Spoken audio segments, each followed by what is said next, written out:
আমি অসম জাতীয়তাবাদী যুৱ ছাত্ৰ পৰিষদে আজি নগাঁও জিলা সদৰত তিনিচুকীয়া জিলা সদৰত এইফালে লখিমপুৰ চহৰত আৰু আমাৰ গৰিমামণ্ডিত যি বিদ্যানগৰী এই নলবাৰী জিলাৰ আমি নলবাৰী চহৰত আমি অসম জাতীয়তাবাদী যুৱ ছাত্ৰ পৰিষদে এই প্ৰতিবাদী সমদল কাৰ্যসূচী ইতিমধ্যে ৰূপায়ণ কৰিবলৈ আমি আৰম্ভ কৰিছোঁ আৰু এই প্ৰতিবাদী কাৰ্যসূচীৰ জৰিয়তে আমি পুনৰবাৰ অসম চৰকাৰে দিয়া এই অসম ভূমিত যি খিলঞ্জীয়াৰ অধিকাৰ সুৰক্ষিত কৰাৰ কাৰণে পুনৰবাৰ আমি অসম চৰকাৰক আহ্বান জনাইছোঁ আৰু এই প্ৰতিবাদী সমদল কাৰ্যসূচীৰ জৰিয়তে অসমত বসবাস কৰা খিলঞ্জীয়া অসমীয়াৰ ভূমিৰ অধিকাৰ ৰাজনৈতিক অধিকাৰ সুৰক্ষিত কৰাৰ কাৰণে আমি পুনৰবাৰ আজি দাবী উত্থাপন কৰিছোঁ।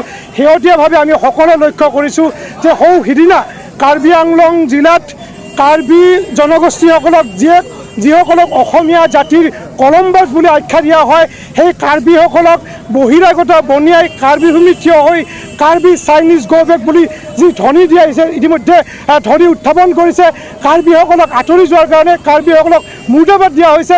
গতিকে তাৰ পৰিপ্ৰেক্ষিতত আমি অসম জাতীয়তাবাদী যুৱ ছাত্ৰ পৰিষদে আমি এটা কথাই অনুভৱ কৰিছোঁ যে আজি যিখন অসম মাননীয় মুখ্যমন্ত্ৰী হিমন্ত বিশ্ব শৰ্মা ডাঙৰীয়াই কোৱা ধৰণৰ যিখন অসম যে জাতি মাটি ভেটি সুৰক্ষা কৰা যিখন অসম এই অসমখনত কিন্তু আজিৰ তাৰিখতো খিলঞ্জীয়া মানুহ অসমীয়া মানুহ জনজাতি মানুহ জনগোষ্ঠী মানুহ কিন্তু কেতিয়াও সুৰক্ষিত নহয়।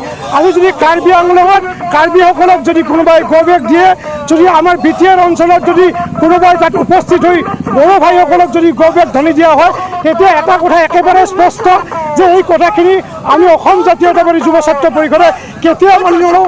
অনাগত সময়তো আমি অসম জাতীয়তাবাদী যুৱ ছাত্ৰ পৰিষদে খিলঞ্জীয়া মানুহৰ যি ৰাজনৈতিক অধিকাৰ যি ভূমিৰ অধিকাৰ যি আমাৰ ভাষা সাহিত্য সংস্কৃতি এই ৰক্ষা কৰাৰ কাৰণে আমি অসম জাতীয়তাবাদী যুৱ ছাত্ৰ পৰিষদে আমি অনাগত সময়ত আমি আমাৰ যি প্ৰতিবাদী কাৰ্যসূচী এই কাৰ্যসূচী আমি ৰূপায়ণ কৰি যাম। আজি আপোনালোকৰ জৰিয়তে এটা কথা আমি স্পষ্টভাৱে সকলোকে আমি অনুৰোধ ৰাখিছোঁ যে কাৰ্বি আংলঙত যেতিয়া কাৰ্বিসকলক গো বেক ধ্বনি দিয়া হ'ল তেতিয়া কিন্তু আমি অসম জাতীয়তাবাদী যুৱ ছাত্ৰ পৰিষদে অনুভৱ কৰিছোঁ যে এই বিষয়টোৱে প্ৰতিজন অসমীয়া মানুহৰ আৱেগ আৰু প্ৰতিজন মানুহৰ অসমীয়া মানুহৰ স্বাভিমানত আঘাত কৰিছে।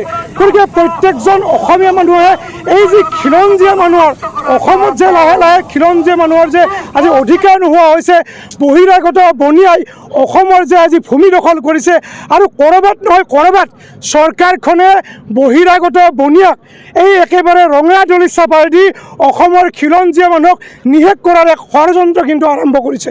যে এই কথাটো প্ৰতিজন স্বাভিমানী অসমীয়াই উপলব্ধি কৰাটো উচিত আৰু কাৰ্বি আংলঙৰ ঘটনাৰ পৰা আমি অনুমান কৰিছোঁ যে চাইনিজ কাৰ্বি গো বেক বুলি কোৱাৰ লগে লগে যেন অসম জাতীয়তাবাদী যুৱ ছাত্ৰ পৰিষদৰ প্ৰতিজন নেতা কৰ্মীৰ মাজত গালত যেন কোনোবা এটা স্বৰ সধাইছে এই কথাটো কিন্তু আমি উপলব্ধি কৰিছোঁ আৰু সেইকাৰণে প্ৰতিজন স্বাভিমানী অসমীয়াক আমি অনুৰোধ জনাইছোঁ যে খিলঞ্জীয়া মানুহৰ অধিকাৰ সুৰক্ষিত কৰাৰ অবিহনে কেতিয়াও আমি কিন্তু আমাৰ যি ৰাজনৈতিক অধিকাৰ এই ৰাজনৈতিক অধিকাৰ কিন্তু সুৰক্ষিত নহয়। যে অসম ভূমিত কেৱল খিলঞ্জীয়াৰ অধিকাৰ থাকিব লাগিব কেৱল খিলঞ্জীয়াৰ ভূমিৰ অধিকাৰ ৰাজনৈতিক অধিকাৰ থাকিব লাগিব এই অসমখন অসমীয়াৰ আছিল আৰু অনাগত সময়তো অসমীয়াৰ হৈ থাকিব লাগিব। আজি কেন্দ্ৰীয় চৰকাৰৰ মাননীয় গৃহমন্ত্ৰী আজি অসমত পদাৰ্পণ কৰিছে। গতিকে এইখিনি সময়ত অসম জাতীয়তাবাদী যুৱ ছাত্ৰ পৰিষদে অসমৰ কেইখনমান গুৰুত্বপূৰ্ণ চহৰত আমি প্ৰতিবাদ সাব্যস্ত কৰিছোঁ আৰু এই কেন্দ্ৰীয় গৃহমন্ত্ৰীগৰাকীক আমি অনুৰোধ জনাইছোঁ আহ্বান জনাইছোঁ যে কেৱল মাত্ৰ ৰাজনৈতিক স্বাৰ্থত কেৱল মাত্ৰ নিজৰ দলীয় যিবিলাক কাৰ্যসূচী আছে এই কাৰ্যসূচীৰ স্বাৰ্থত নহয় অসমলৈ তেওঁলোক আহক যে অসমত আহি তেওঁলোকে ৰাজনীতি কৰক তাত জাতীয়তাবাদী যুৱ ছাত্ৰ পৰিষদক ক'ব লগা নাই কিন্তু ৰাজনীতি কৰিব লাগিব কেৱল খিলঞ্জীয়া মানুহৰ স্বাৰ্থত ৰাজনীতি কৰিব লাগিব অসমত বাস কৰা প্ৰতিজন জাতি জনগোষ্ঠীৰ মানুহৰ স্বাৰ্থত তেওঁলোকে ৰাজনীতি কৰিব লাগিব আৰু যেতিয়ালৈকে অসমত জনজাতি ভাইসকল সুৰক্ষিত নহয় যেতিয়ালৈকে অসমত জনগোষ্ঠী মানুহসকল সুৰক্ষিত নহয় তেতিয়ালৈকে আমি অসম জাতীয়তাবাদী যুৱ ছাত্ৰ পৰিষদে অনুভৱ কৰিছোঁ যে অসমখন কেতিয়াও খিলঞ্জীয়া মানুহৰ হৈ নাথাকে। যে ভূপেন হাজৰিকাই সেইখিনি সময়তে কৈছিল যে অসমীয়াই যদি নিজক চিনি নাপায় তেতিয়াহ'লে নিজৰ ৰাজ্যখনতে নিজৰ ভূমিত অসমীয়াই মগনীয়া হ'ব ভগনীয়া হ'ব আৰু এই কথাটো শেহতীয়াভাৱে কাৰ্বি আংলঙৰ ঘটনাই পুনৰবাৰ প্ৰমাণ কৰিছে। গতিকে জাতীয়তাবাদী যুৱ ছাত্ৰ পৰিষদৰ স্পষ্ট কথা যে খিলঞ্জীয়াৰ কথা কোৱা, জাতি মাটি ভেটি ৰক্ষাৰ কথা কোৱা মাননীয় মুখ্যমন্ত্ৰী হিমন্ত বিশ্ব শৰ্মা ডাঙৰীয়াই যে তেওঁ দুই ধৰণৰ স্থিতি গ্ৰহণ কৰিছে।